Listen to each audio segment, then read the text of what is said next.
We can't deny that the ARKHAM games were some of the best action-adventure open-world games this world has ever seen. Bit of salt, bit of pepper, and really nice and hot, okay?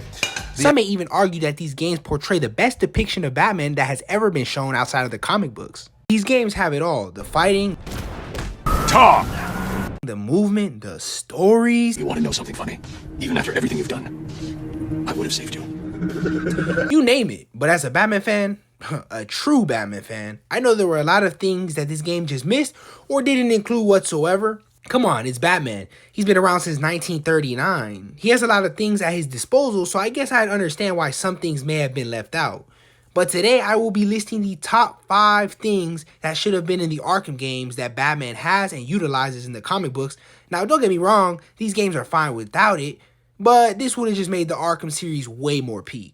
But before we get into the video, I do want to tell you guys this new thing I will be doing. So every video I post, I will be shouting out a random subscriber who subscribed to me in the past 30 days because y'all been showing me so much love on this app, so it's only right I return the favor.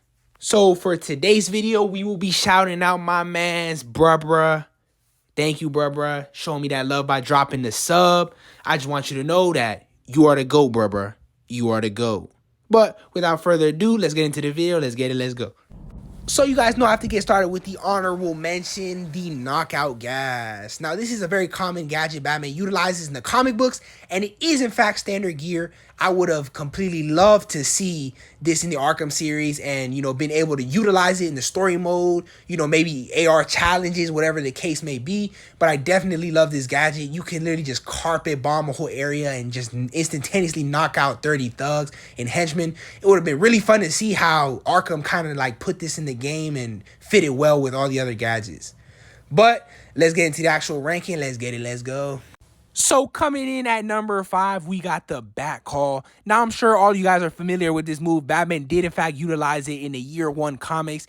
And this is one of my favorite moves of all time from Batman because it just brings out the true origin of Batman and, you know, brings out that first scene where Bruce Wayne was a kid and he fell into the cave of the bats and everything. And you just love to see it, man. He calls upon all these bats to just come and terrorize his opponent. It's just an insane move, and I would have definitely loved to see this utilized in the ARKHAM games because who doesn't love this move? The Bat Call is just so peak. Gotham may be full of huge and towering skyscrapers and grimy and devious streets, but it is also surrounded by huge bodies of water, which can make things a little troubling for a guy who, well, isn't Aquaman. All those instances of villains trying to poison the water supply and stuff, or use Gotham's rivers and harbors as a secret base, or even take to the sewers for their layers, Killer Croc, they make things a little tricky for Batman. Now, coming in at number 4, we got the rebreather. This is a contingency Batman is prepared for. The rebreather he carries and has carried for years across comics and TV shows, you name it, is always ready to allow him safe and quick access to breathable air, even while underwater. No bulky scuba equipment or tanks required.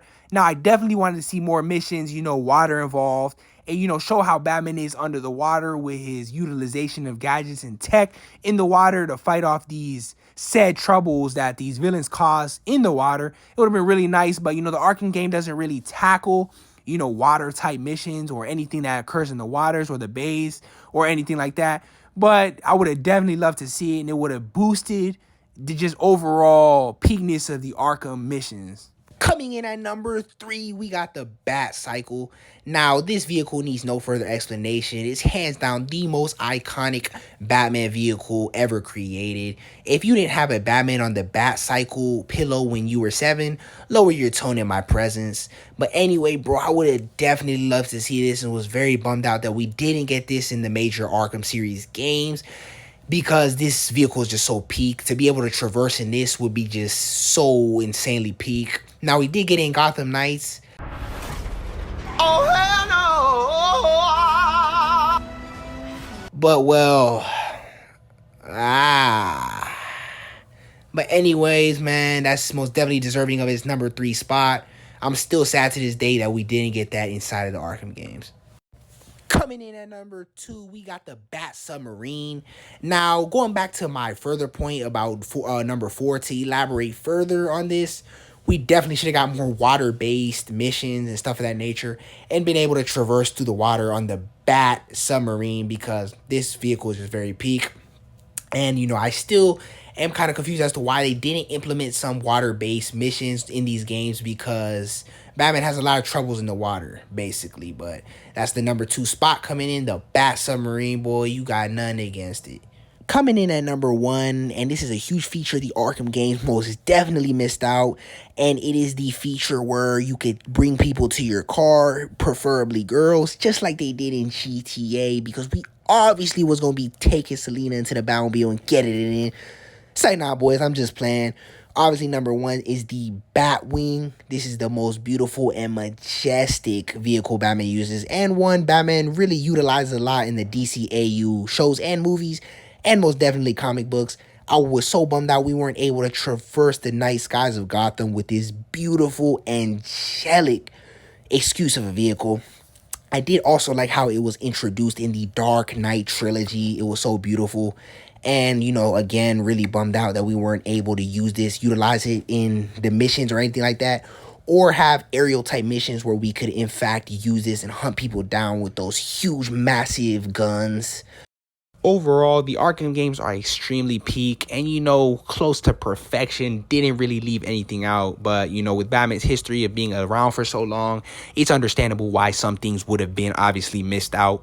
But, you know what I'm saying, guys, that was the top 5, you know, things that the Arkham games did in fact leave out and did not include. But hope y'all guys enjoyed the video. If there's anything you feel like I missed, most definitely comment down below. And until next time, love y'all boys. Arkham Gang out.